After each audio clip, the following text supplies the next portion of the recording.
This CST Saints Training Camp report is brought to you by Louisiana Cat.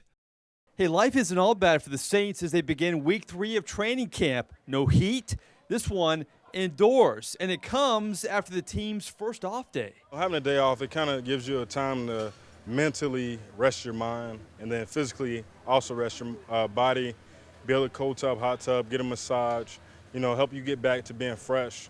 But it's training camp, This is grind time. This is when you go through it, your legs aren't feel great, your body's not feel great, but you got to get out there and practice. Today my legs still hurt.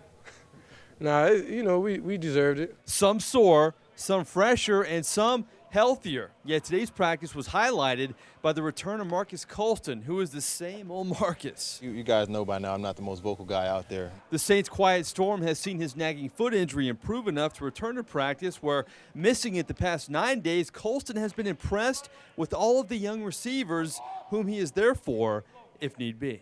I make sure that I'm a resource for those guys, anything on or off the field. And, these guys have done a great job coming in and picking everything up, pretty quickly. And, it's translated onto the field and it made some big plays. So, just continuing to look forward to working with some of these young guys. Big day on the wide receiver depth chart for the Saints. You had Colston coming back, and you had your newest Saint. How about NFL veteran Steve Breaston, who was brought in to compete with a lot of young receivers on this depth chart, and he knows why the Saints like him. I pride myself in my route running, ability, and I think that's what it was. And like I said, it all comes down to a point, and it comes up to a point where you have to go out there and make it happen. When you get given the opportunity, and I think I've always ran good routes, and right now going into camp, and when I start getting in with the team, it's all about getting open. Breaston's arrival could spell the Saints if Joe Morgan's knee injury has him out for an extended time. Peyton says the team is seeking a second opinion on Morgan. On defense, Jonathan Vilma took a day of rest but should be back for the full padded practice on Tuesday.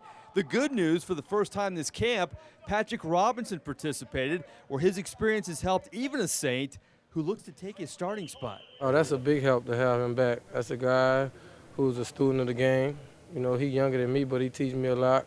I go to him with questions and things like that. So just to have him back in his presence, a true ball player. So when you got one of your best guys come back, it help out the defense. So everybody on the team excited to have him back. So lots of comings and goings in day 10. Not the perfect 10, but the Saints will take it. Mike Neighbors with your CST Saints Training Camp report.